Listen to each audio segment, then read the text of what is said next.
Makasaysayang araw sa inyo mga kaibigan. Kumusta ka na? Handa ka na bang maglakbay patungo sa panibagong kaalaman na hatid sa inyo ng inyong tutor para sa araw na ito? Ako ang inyong makakasama sa araw na ito, si Tutor Alex mula sa SDO ng Bulacan, ang maghahatid sa inyo ng kaalamang siksik, liglig at umaapaw. Kaya tara na, sama-sama nating tuklasin at pagyamanin ang ating kaalaman sa Araling Panlipunan 8. Bago tayo magsimula, nagpapasalamat tayo sa lahat ng ating mga online learners, maging sa ating mga parents at kapwa guro na patuloy na sumusuporta sa ating programa. Huwag po nating kalilimutan na i-share ang ating mga session para marami tayong maabot at maituloy natin ang pagkatuto sa lahat ng aspeto at larangan ng ating edukasyon. Ngayon, bago tayo magsimula, batiin muna natin ang ating mga learners na kanina pa naririyan sa ating live streaming. Kaya naman binabati natin si Marisa Florita from Zamboanga, Sibugay. Hello po sa iyo. Gayun din kay Lawrence Carpo mula sa Gutad National High School. Ayan, binabati ko ang mga taga Gutad National High School kasi lagi silang nakatutok sa ating mga session at palagi kong nakikita ang kanilang paaralan na nag-a-appear sa ating mga session. Gayon din kay Christopher Andrew Respicio mula naman sa Ramona Integrated School, Angandanan West District SDO Isabela. Oh, from Isabela, no? Hello po. Good afternoon to our online tutor Alex watching from Gutad National High School. Hello po kay Rowena Alipio. Gayon din kay Alisa Rian Manyalok mula naman sa Gutad National High School din, and kay Noel Angelo Duya from Gutad National High School. Binabati ko din po ang aking mga kapwa guro sa amin pong paaralan sa General Gregorio del Pilar Integrated School sa isang successful na Christmas party. Hello po sa aming napakabuting principal kay Sir Enrico Manaid, gayon din po sa aming PSDS si Ma'am Che. Hello po. At sa atin pong lahat, sa mga guru po na naririyan, hello po at Merry Christmas sa inyong lahat. Ayan, dumarami na ang ating mga viewers, ang ating mga participants sa hapon na ito. Tulad ng nabanggit ko kanina, na panonood tayo sa iba't ibang social media platform. Kaya naman, siguraduhin lamang natin na i-share natin ang ating mga session para marami tayong maabot. Ngayon, bago tayo magsimula, ihanda na ninyo ang inyong mga lapis, kwaderno o notebook at mga module at ang ating gagamiting module para sa ating talakayan sa hapon na ito ay ang Aralin Panlipunan 9 module na isinulat ni Maria Vanessa J. Resolar at Emily B. Pactorayan na inilathala ng DepEd Caraga Region. Kaya naman, inaasahan ang inyong aktibong pakikilahok sa pamamagitan ng sabay na pagsagot sa inyong mga module at sa mga sagutang papel, gayon din sa ating comment section. Kaya naman mamaya sa atin pong mga pagtataya, sa ating tayahin at sa ating mga maiksing pagsusulit, inaasahan ko ang inyong partisipasyon at mag-comment sa ating comment section. Ngayon, bago tayo magpatuloy sa ating tatalakayin, batiin ko din sina Maria Victoria Tolentino from Santa Lucia National High School. Gayon din si Rosemary Salandanan from Gutad National High School, Nadine Domingo Manabat from Ramona Integrated School, Angandanan West District SDO Isabela, at kay Trixie Enriquez Mahilum and Alyssa Nicole Sawal from Santa Lucia National High School, SDO ng Bulacan. Hello po sa inyong lahat. Ngayon, subukin natin ang ating kaalaman at tingnan natin kung maiintindihan o mauunawaan natin ang ating mga bagong tatalakayin sa hapon na ito. Pero bago ang lahat, tingnan muna natin kung meron ba tayong nalalaman patungkol sa ating paksa sa hapon na ito. At alam na natin ang gagawin natin para sa ating panuto, basahin at unawaing mabuti ang tanong sa bawat bilang at piliin ang letra ng tamang sagot. Isulat ang inyong mga sagot sa sagutang papel o kaya i-comment sa ating comment section. Handa na ba kayo? Ako, Excited na at simulan na natin ang ating paunang pagtataya para sa ating unang katanungan. Sino ang kinikilalang pinakamataas na pinuno ng simbahang Katoliko sa gitnang panahon? Sa iyong palagay, ano kayang sagot sa ating unang katanungan? Ito ba'y A, Kardinal, B, Hari, C, Papa, or D, Pari? Sa iyong palagay, ano kayang sagot sa ating unang katanungan? I-comment sa ating comment section ang inyong sagot at mamaya titingnan natin kung tama ba ang nakuha ninyo mula sa ating mga choices. Habang hinihintay ko ang inyong mga sagot, batiin muna natin sina Jeric Pascual from Ramon National High School. Hello din kay Nadine Domingo Manaban from Isabela, kay Ivan UC Aquino from Gutad National High School, kay Ayesa Agustin from RNHS, kay Angel Monique Vicente from Ramon National High School, same din kay Nadine Domingo, ayan, sinabi ni Nadine Domingo Manabat, handa na siya. Ayan, at kay Jasmine Valdez, good afternoon po. Ayan, dumarami na ang sagot sa ating unang katanungan. Para sa ating unang katanungan, tingnan natin, i-reveal na natin ang tamang sagot. Yan, sa mga sumagot ng letter C, tama ang inyong kasagutan. Bigyan ninyo ang inyong mga sarili ng virtual clap sapagkat napakahusay. Ang Papa o ang Santo Papa ang kinikilala bilang pinakamataas na pinuno ng simbahang Katoliko, hindi lamang noong gitnang panahon, kundi maging sa kasalukuyang panahon. Ngayon, dumako na tayo sa ating pangalawang katanungan. Ito, saan nakabatay ang sistemang Manor? Nabasa mo na ba to sa iyong mga module? Ano ba yung sistemang Manor at saan ba ito nakabatay? A, pagbebenta. B, pangangalakal. C, pangingisda. Or D, pagsasaka. Sa iyong palagay, ano kayang sagot sa ating ikalawang katanungan? Habang hinihintay ko ang inyong mga sagot, isa-shoutout ko muna ang mga nakatamang sagot kanina sa ating unang katanungan. Andiyan si Alaysa Nicole Pascual, si Nadine Domingo Manabat, Alaysa Nicole Sawal, hello po sa iyo. Ayan, tama din ang kasagutan niya. Gayon din kay Jessica Pascual, ayan, sabi ni Leverisa Cantuba Hernandez, watching from Masbate. Hello po sa inyo. Ayan, kami ay taga Masbate din. Ang aking nanay ay taga Masbate. Ayan. Congratulations din sa ating mga nakatamang sagot na sina Katria Soriano, Jessica Pascual, ayan, at ang mga nagbigay ng mga virtual clap. Ayan, congratulations. Ngayon, ano kayang sagot sa ating ikalawang katanungan? Saan nakabatay ang sistemang Manor? I-reveal na natin ang kasagutan. Ang sagot para sa number 2 ay, ayan, letter D. Kung letter D ang inyong kasagutan, again, bigyan ninyo ang inyong mga sarili ng malaking puso, ng malaking heart. Ayan, paki-comment yung heart kung nakatama kayong kasagutan. Ayan, congratulations. Pagsasaka o sa pagsasaka, nakabatay o nakasentro ang sistemang Manor na pag-aaralan natin sa hapon na ito. Ngayon, para sa ating ikatlong katanungan, anong sistemang pang-ekonomiya ang umiral noong gitnang panahon sa Europa? Pamilyar ba ang mga choices? Anong sistemang pang-ekonomiya ang umiral noong gitnang panahon? Ito ba'y letter A, kapitalismo, B, komunismo, C, manorialismo, or D, merkantilismo? Sa iyong palagay, masasagot mo kaya ang ating ikatlong katanungan? Hinintayin ko ang iyong sagot. Pero bago ang lahat, ayan, i-shoutout natin ang mga nakatamang sagot kanina para sa number 2. Ayan. Congratulations sa ating mga online learners na nakatamang sagot, letter D.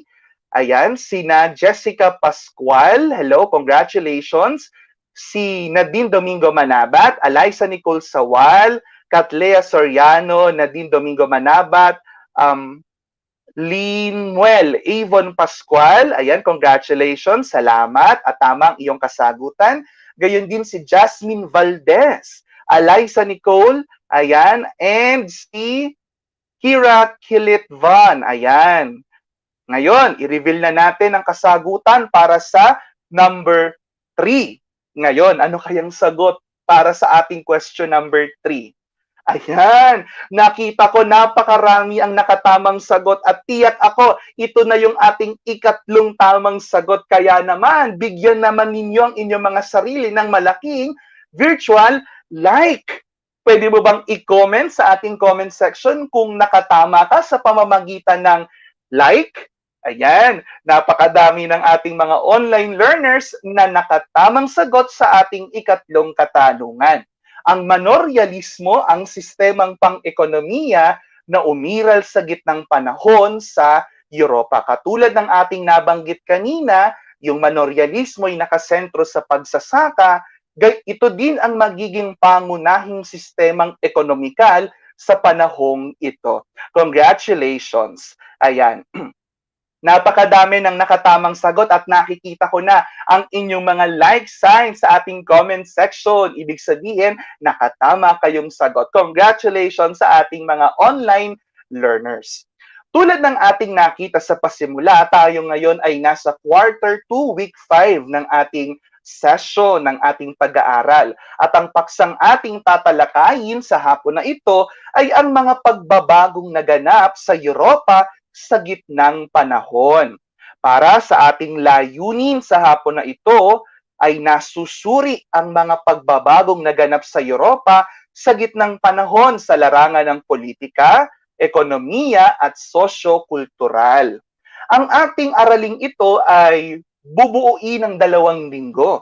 Kaya naman sa susunod na pagkikita natin, marahil ito ay sa susunod na taon na, ay pagpapatuloy natin ang ating pagsiyasat at ang ating pag-aaral para sa mga kaganapang nangyari noong gitnang panahon.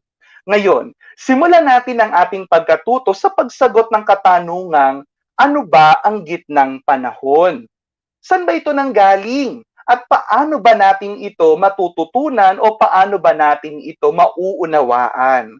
Simulan natin sa pag-define o sa pagbibigay kahulugan kung ano ba ang gitnang panahon o yung tinatawag sa Ingles na Middle Ages. Ito'y tumutukoy sa 900 years na yugto sa kasaysayan mula sa pagbagsak ng kanluraning Imperyong Romano noong ika-5 siglo hanggang sa pagsisimula ng makabagong panahon noong ika-14 na siglo. Sa makatuwid, ito'y binubuo ng halos napakahabang panahon.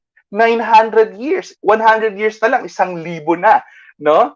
Ngayon, ano bang nangyari sa gitnang panahon o sa Middle Ages? Kung sisiyasatin natin ang ating pag-aaral, ang Middle Ages ay nahahati sa 2 bahagi.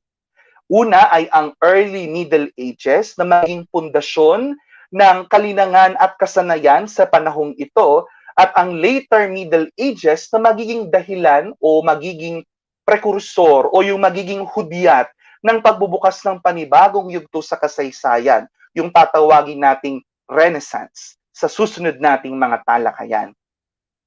Bakit humantong sa gitnang panahon o Middle Ages ang Europa? Ito ay dahil sa pagbagsak ng Imperyong Romano. Kung ating babalikan yung ating nakaraang mga arali, natuklasan natin na lumaki ang imperyo ng Roma. Ngunit noong taong 161 to 180 CE Common Era o sa ibang mga reference ang makikita ninyo ay AD or Anno Domini, noong panahon ni Marcus Aurelius, nagkaroon ng suliranin ang kanilang imperyo. Patuloy na nagkaroon ng pananalakay sa Roma mula sa mga barbarong tribo mula sa Alemanya. Ngayon, noong mamatay si Marcus Aurelius, ay lalong lumusob ang mga barbarong ito at naging dahilan ng paghina ng imperyo. Kaya naman, noong taong 476 Common Era or AD, bumagsak ang Imperyong Romano. Ito'y dahil sa pananalakay ng mga tagalabas o ng mga barbaro. Ang pagbagsak ng Imperyong Romano ay nag-iwan ng mga suliranin sa kabuuan ng imperyo. Ano-ano bang mga suliraning ito? Naririyan ng dumami ang mahihirap, marami ang nawalan ng trabaho, marami ang mga pagkakataong sinasalakay o sinasakop ang Roma, at gayon din ang pagdami ng mga gahaman sa kapangyarihan. Ito yung masasabi nating bunga ng pagbagsak ng Imperyong Romano. Ngunit, hindi kalaunan, ang imperyong bumagsak ay muling itatayo at muling isisilang. At ito ngayon ang tatawaging Holy Roman Empire. So bakit siya tatawaging holy? Bakit siya tatawaging Roman? At bakit siya tatawaging empire? Tingnan natin. Nagsimula ang lahat sa pananakop ng mga Franks noong 486 sa pamumuno ni Clovis.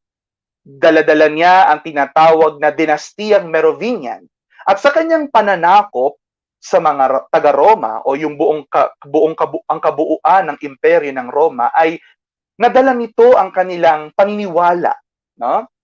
Noong panahong iyon ay mayroong sektang o mayroong relihiyon na unti-unting umuusbong at unti-unting lumalakas. At ito ay ang relihiyong tinatawag nating Katolisismo o Kristyanismo.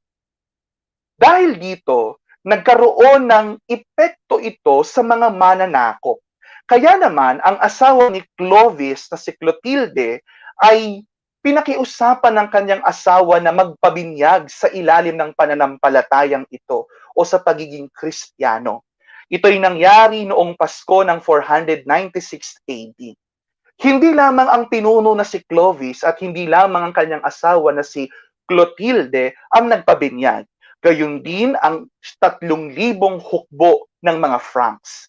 Sa makatuwid, mula sa pinuno patungo sa kanyang mga nasasakupan, unti-unti silang napabinyag sa ilalim ng pananampalatayang Kristiyano.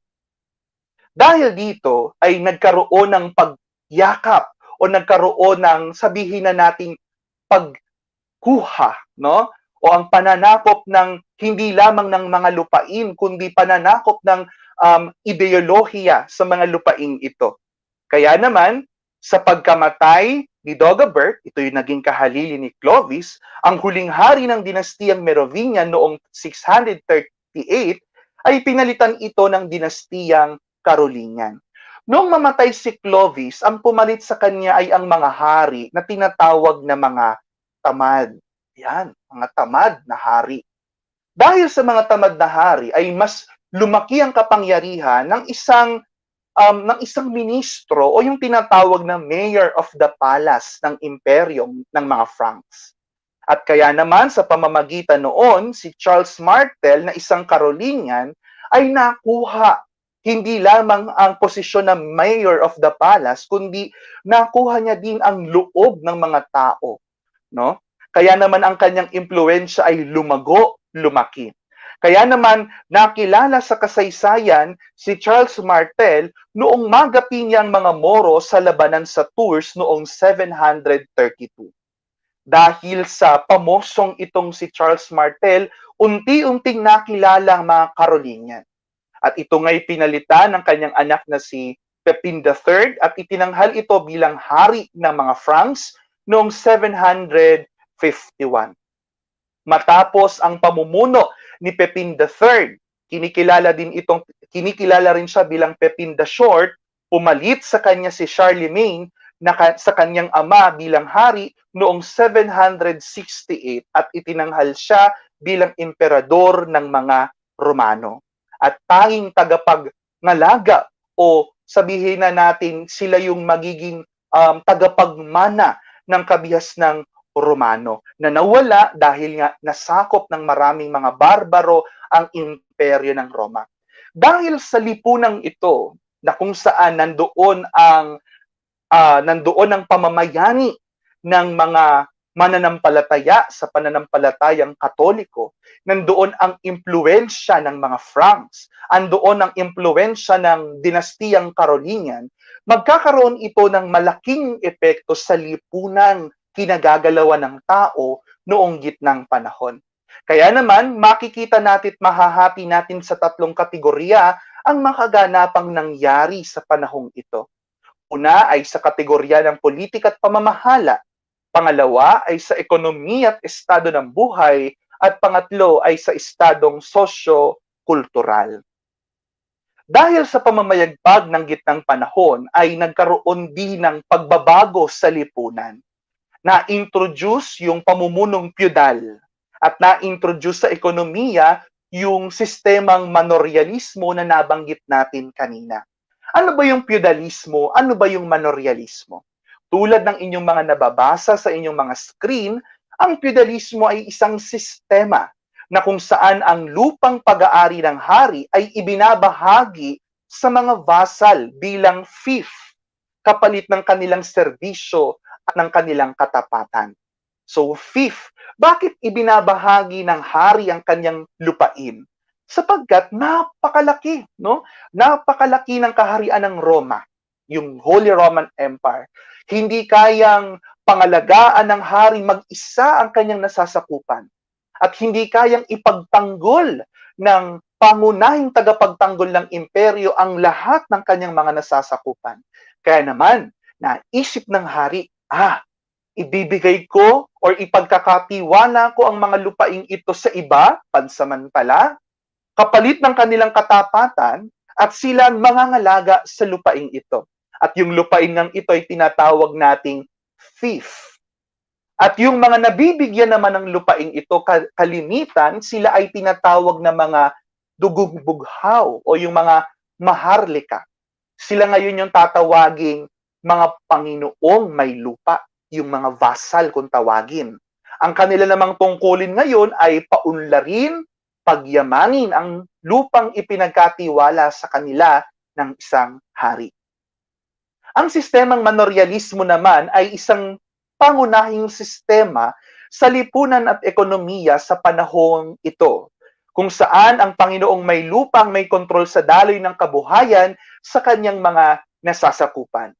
Ang bawat manor o ito yung mga lupain, yung dating fief na yun ay tatawaging manor na nasa ilalim ng Panginoong may lupa ay pinauunlad ang kanilang sariling lupain upang matugunan yung pangangailangan ng mga taong naroroon.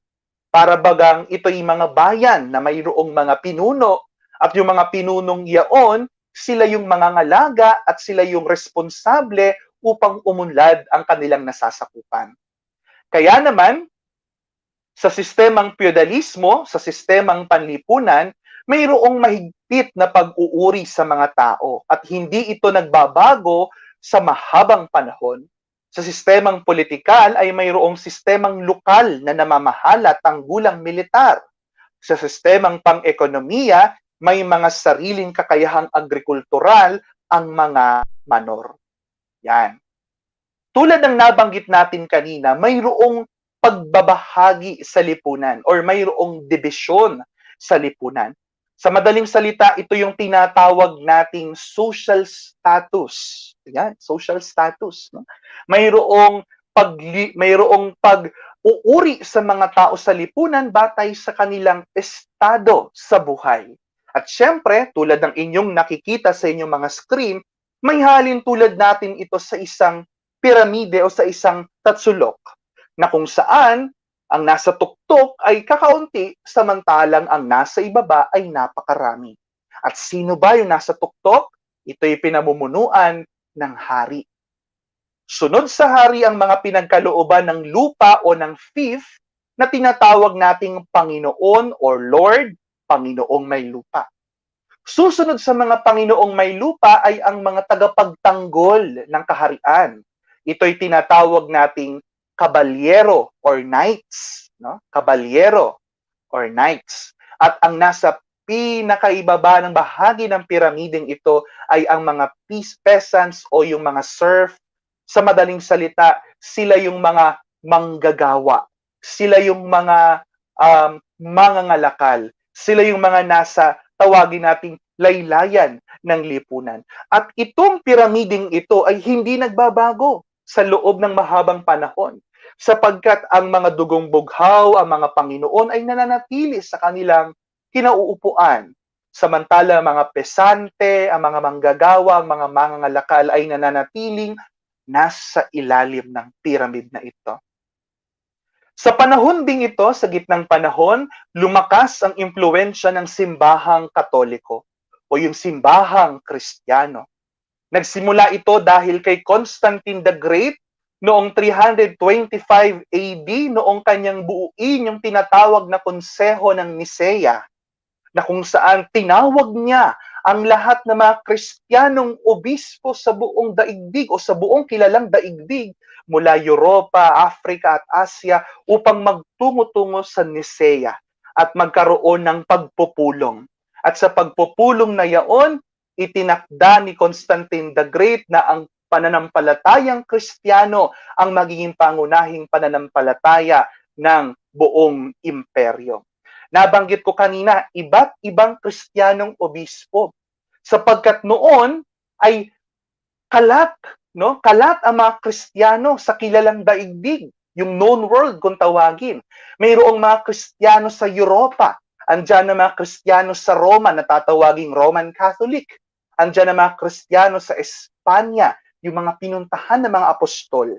Andyan ang mga Kristiyano sa Africa. Andyan ang mga Kristiyano sa Ehipto, sa Alejandria, ang mga Coptic. Andyan ang mga Kristiyano sa India, sa Asia Minor, sa Syria. Napakaraming mga Kristiyano noon. Kaya naman, tinatawag ang Kristiyano noon sa pamamagitan ni San Ignacio ng Antioch na Katoliko. Ang salitang Katoliko ay nangangahulugang universal. Ito'y isang adjective. Ito'y paglalarawan sa mga Kristiyano, ang salitang Katoliko, sapagkat ang mga Kristiyano noong unang panahon ay kalat at sa lahat ng panig ng daigdig o yung kilalang daigdig ay mayroong mga Kristiyano. Dahil dito, lumakas ang impluensya ng pananampalatayang Katoliko or Kristyanismo. Tulad ng piramide ng lipunan na nabanggit natin kanina, mayroon ding pagbabaha-bahagi o mayroon ding hierarkiya ang mga namumuno sa simbahan. At ang nasa ilalim na bahagi nito ay ang mga pari. Ang mga pari ay ang mga tagapamuno ng mga parokya o yung tinatawag natin mga kura paroko. Sila ang mayroong obligasyon sa kanilang nasasakupang bayan upang pangalagaan ang kanilang mga members o ang kanilang mga bahagi. Ang mga monghe naman ay nakatira sa mga monasteryo at tinalikuran ang daigdig. Sila yung mga taong nananalangin, nagdarasal, umaga, tanghali, gabi at madaling araw. Sila yung mga clerics, sila yung mga historians, sila yung mga manunulat ng kasaysayan. Sila yung nagsulat ng Biblia, mano-mano nilang sinulat. Ang mga diakono naman ay ang mga diakono ay ang mga katuwang ng pari. Sila yung mga inihahanda para sa ordinasyon ng pagpapari.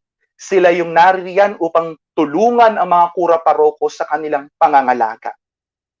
Sunod dito ay ang mga arsobispo at ang mga obispo. Ang mga arsobispo o obispo ay ang mga namamahala sa mas malaking nasasakupan. Ito ay ang mga tinatawag nating diocese o diocese. Ang mga diocese or diocese ay mayroong isang obispo. Ang obispo ay nangangahulugang kahalili ng mga apostol ni Kristo. Sila yung mga iniupo sa katedra. Kaya yung upuan na inuupuan ng obispo ay tinatawag na katedra at yung lugar kung nasaan ang katedra ay tinatawag na katedral. Sunod sa arsobispo at obispo ay ang mga kardinal. Ang mga kardinal ay tinatawag na mga prinsipe ng simbahan sapagkat mula sa kanila ang susunod na magiging Santo Papa sa pamamagitan ng isang conclave o ng isang eleksyon na mamimili sa gabay ng Espiritu Santo kung sino ang susunod na Santo Papa. Ang Santo Papa ngayon ang namumuno sa kalakhang Kristyanismo o sa kalakhang simbahang Katoliko. Dahil dito nagkaroon tayo ng mga kilalang Santo Papa. At narito nga yung ilan Nandito si Pope Leo the Great. Sino ba si Pope Leo the Great? Nakilala siya dahil sa kanyang pangangaral ng tinatawag na Petrine Doctrine. Petrine Doctrine na kung saan ang obispo ng Roma na siyang kahalili ni San Pedro ang siyang magiging pangunahing obispo sapagkat si Pedro ang pinuno ng mga apostol. Kaya naman, kung sinong nakaupo sa diocese ng Roma, siya ang kikilalaning pinuno ng lahat ng mga obispo. Dahil sa paniniwalang ito, dahil sa pahayag na ito ni Pope Leo the Great, mayroong mga nalungkot at mayroong mga tumuligsa. At ang ilang tumuligsa nga dito ay ang simbahang Orthodox, na mamaya ay makikilala natin kung sino. Andito din si Pope Gregory the Great. Si Pope Gregory the Great ay nakilala sapagkat napagbuklod niya ang Europa sa iisang pananampalataya. Ang mga barbaro na mga nananakop sa mga Kristiyanong lungsod ay pinakiusapan niya ng kapayapaan. At sa kanyang pakikipag-usap na ito, kasama dito ang pagpapabinyag sa mga barbaro. Kaya naman, ang aral, mahalin mo ang iyong kapwa. Huwag magkaroon ng pananakop. Kaya naman sa pamamagitan ni Pope Gregory the Great, nagkaroon ng kapayapaan at pagkakaisa, sabihin na natin sa pansamantalang panahon, ang Europa. Bukod dito ay si Pope Nicholas II. Si Pope Nicholas II ay nakilala sapagkat siya ang promotor ng tinatawag nating decree na tinatawag na In Nomine Domine. Ang In Nomine Domine ay isang dekreto ng simbahang Katolika na nagsasaad na dapat magkaroon ng eleksyon para sa susunod na Santo Papa. At ito yung tinatawag nating conclave. Panghuli sa ating mga talaan ay si Pope Gregory VII. Siya naman ang nagbigay ng tawagin nating institutionalisasyon ng paghirang sa mga obispo, mga pari at mga abadesa at mga abot. Sapagkat nung unang panahon, ang hari ay nakikialam sa simbahan kung sino yung gusto niyang maging kura paroko, kung sino yung gusto niyang maging obispo. Sinabi ni Pope Gregory VII, ay mali, hindi dapat. Dapat ang simbahan, ang pinuno nito, ang mamili kung sino ang ilalagay diyan, sino ang iuupo sa katedra, sino ang mamamahala sa isang diocese at sa isang parokya. Yan ang kanyang naiambag. No? Inalis niya yung impluensya ng mga tagalabas sa paghirang ng mga mamumuno sa simbahan. Tulad ng nabanggit ko kanina ay nabanggit ko yung tinatawag nating mga Orthodox. Ito yung mga kapatid na mga Katolikong Romano. Sila yung mga tumuligsa sa pangangaral ng doktrinang Petrine Doctrine na tanging ang pinuno ng Santa Iglesia na nakasentro sa Roma ang kikilalanin bilang Papa. Ayaw nila nun. Sapagkat sinasabi ng mga kapatid nating Orthodox na lahat ng obispo'y pantay-pantay. Lahat ng mga apostol ay magkakapatid, pantay-pantay. Walang mauuna, walang mahuhuli. Lahat ay pantay-pantay. Kaya naman, sa pamamagitan nun ay unti-unting lumamig, unti-unting nagkaroon ng panlalamig ang ugnayan ng simbahan sa West, yung Roman Catholic, at ang simbahan sa East, yung Greek Orthodox, hanggang mangyari yung tinatawag nating the Great Schism o yung paghihiwalay ng dalawang simbahan. Gayong sila'y nagkahiwalay, mayroon pa rin silang similarity sapagkat nanggaling lamang sila sa iisang pananampalataya. Ang Roman Catholic ay nakasentro sa Roma, sa Vatican. Ang Greek Orthodox ay sa Constantinople. Ang Roman Catholic ay mayroong Biblia. Ang mga Greek Orthodox ay mayroong Biblia sa salitang Griego. Ito ay tinatawag na Septuagint. Ang mga Romano ay nagsasalita ng Latin sapagkat ito yung sinasalita ng mga nasa Roma. Samantalang ang Orthodox ay Griego. Pinamumunuan ng Roman Catholic ng Santo Padre o ng Santo Papa. Samantalang ang Greek Orthodox ay pinamumunuan ng mga patriarka. Sa Roman Catholic ay mayroong tatlong katawagan sa pagbibigay galang. Ang pagsamba sa Diyos na tinatawag na latria. Ang paggalang kay Maria bilang hyperdulia at ang pananalangin sa mga santo bilang dulia. Samantala, sa mga Griego, sa mga Greek Orthodox ay mayroong pagpapahayag na ang kanilang mga pari ay maaaring mag-asawa. Samantalang sa Roman Catholic, ang mga Katolikong pari ay bawal mag-asawa. Gayong mayroong pagkakaiba, mayroon pa ring pagkakatulad. Kaya nga sinasabi dati ni Pope Benedict XVI, dalawa ang lungs ng tao. Merong kaliwa, mayroong kanan. Gayon din sa pananampalatayang Kristiyano, mayroong simbahan sa kanluran, mayroong simbahan sa silangan na sabay na humihinga ng pananampalataya.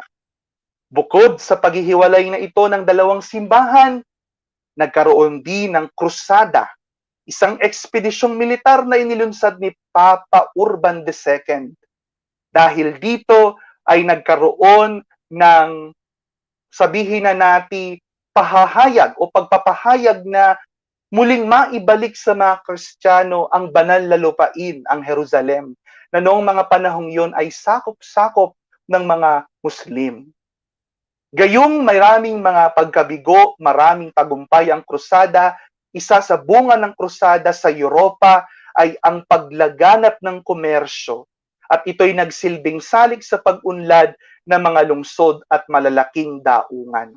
Dahil sa krusada, lumaki, napayaman ang kulturang Europeo. Napakarami nang nangyari sa gitnang panahon. Hindi sapat ang ating oras para talakayin ang mga ito. Kaya naman, mayroon tayong mga puntos na muling babalikan sa ating pagkikita sa susunod na taon upang ating siyasatin at balikan ang mga bagay na ito. Ngayon, napakadami ng ating natutunan. Tingnan nga natin kung naalala ba ninyo ang ating mga natutunan sa hapon na ito. Simulan natin sa ating panuto. Para sa ating panuto, tulad na lamang kanina, basahing mabuti, unawaing mabuti ang mga katanungan at piliin ang letra ng tamang sagot. Isulat ang iyong sagot sa inyong papel o kaya i-comment sa ating comment section. Simulan na natin? Simulan natin sa unang katanungan. Para sa una nating katanungan, alin ang naglalarawan sa mga peasant o serf? Naalala niyo ba yung mga peasant at yung mga serf? Makikita niyo ba kung ano sa mga choices natin ang naglalarawan sa kanila? Tingnan natin. A. Ito ba'y kinikilala bilang natatanging sektor sa lipunan? B. Bumubuo sa masa ng tao noong gitnang panahon? C. Napaunlad nilang malaya ang kanilang pamumuhay at pamilya? D. Mayroon silang karapatan at kalayaang bumuo ng sariling pamilya? Ayan, nakikita ko na ang inyong kasagutan. I-reveal na natin ang sagot para sa ating unang tanong. Ayan, sa lahat ng mga sumagot ng letter B, congratulations! Tama ang inyong kasagutan. Bigyan nyo nga ang inyong mga sarili ng heart emoji. Kung tama ang inyong mga sagot, i-comment nyo yung heart kung nakatama kayong sagot. I-shoutout ko yung mga nakatamang sagot. Nandiyan sina Jessica Pascual, Catlea Soriano, Alaysa Nicole Sawal, congratulations. Christopher Andrew Respicio. Ayan, si Jessica Pascual, Catlea Soriano, Nadine Domingo Manabat. Ayan, congratulations. Napakadami ng nakatamang sagot. Ngayon, para sa ating ikalawang katanungan pala, excited si tutor.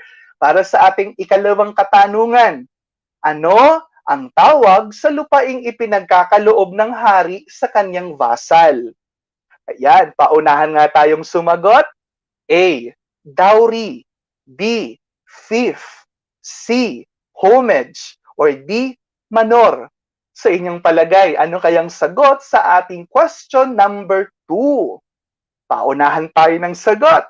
Ano daw yung ipinagkakaloob na lupain ng hari sa kanyang mga vasal? Ayan, mayroon ng nauna. Ayan, sa aking screen, ang nauna ay si Elsa Perpuse. Letter, ayan, Reveal natin yung sagot. Letter B, congratulations kay Elsa Perpuse. Ayan. Letter B ang kasagutan. Sumunod dito ay si Jessica Pascual, Nadine Domingo Manabat. Congratulations. Tama din ang kasagutan ni Katle Soriano, Eliza Nicole Sawal, yan, at si Christopher Andrew Respicio. Congratulations. Ngayon, sa ating huling katanungan, ito, paunahan ulit tayo dito. Sinong Santo Papa ang nag-alis ng kapangyarihan sa mga hari na magtalaga ng mga opisyal ng simbahan tulad ng obispo? Ayan, sino kaya ang Santo Papang tinutukoy natin dito? A, si Gregory the First, B, si Gregory the Seventh, C, si Leo the First, or D, si Urban the First. Ano kayang kasagutan sa ating ikatlo't huling katanungan? Paunahan tayo. Ayan, mayroon nang nakatamang sagot at ito ay si Jessica Pascual. Again, ang sagot natin ay letter B. Congratulations! Tama ang inyong kasagutan. Si Pope Gregory VII ang nag-alis ng kapangyarihan sa mga hari sa mga na magtalaga ng mga opisyal ng simbahan. Napakabilis ng ating oras, no? At kay bilis nitong lumipas. Nawa sa ating mga aralin sa araw na ito, sana ay mayroon tayong mga natutunan at napulot na bagong mga kaalaman. At sa aral na dapat nating dalhin, lagi nating pakatatandaan na sa paglipas ng gabing madilim ay may umagang puspos ng pag-asang maningning. Dumaan man sa gitnang panahon, o sabihin natin Middle Ages, bumagsak man ang Imperyong Romano, ngunit ito'y patuloy na lumalago at patuloy na nabubuhay. Gayon din sa atin, dumaraan man tayo sa gabing madilim, lagi nating tatandaan, sa pagbubukang liwayway, laging mayroong araw na maghuhudyat ng panibagong pag-asa para sa ating lahat. Diyan po nagtatapos ang ating aralin sa araw na ito, mga kaibigan. Muli ako po ang inyong Tutor Alex mula sa SDO ng Bulacan. Sa inyo, aming mga online learners, maraming salamat sapagkat naging bahagi namin kayo sa taong ito. Sa susunod na taon o sa susunod na linggo, pagdiriwang natin ang Kapaskuhan sa inyong mga magulang, sa inyong mga guro, sa inyong mga kaibigan. Maligayang Kapaskuhan. At halina't ating salubungin ang bagong taon nang may ngiti sa ating mga labi at mayroong pag-asa sa ating buhay. Kaya naman, mahalin natin ang ating bayan, huwag talikuran ang kasaysayan at masayang harapin ang kinabukasan. Maraming salamat po. Hanggang sa muli.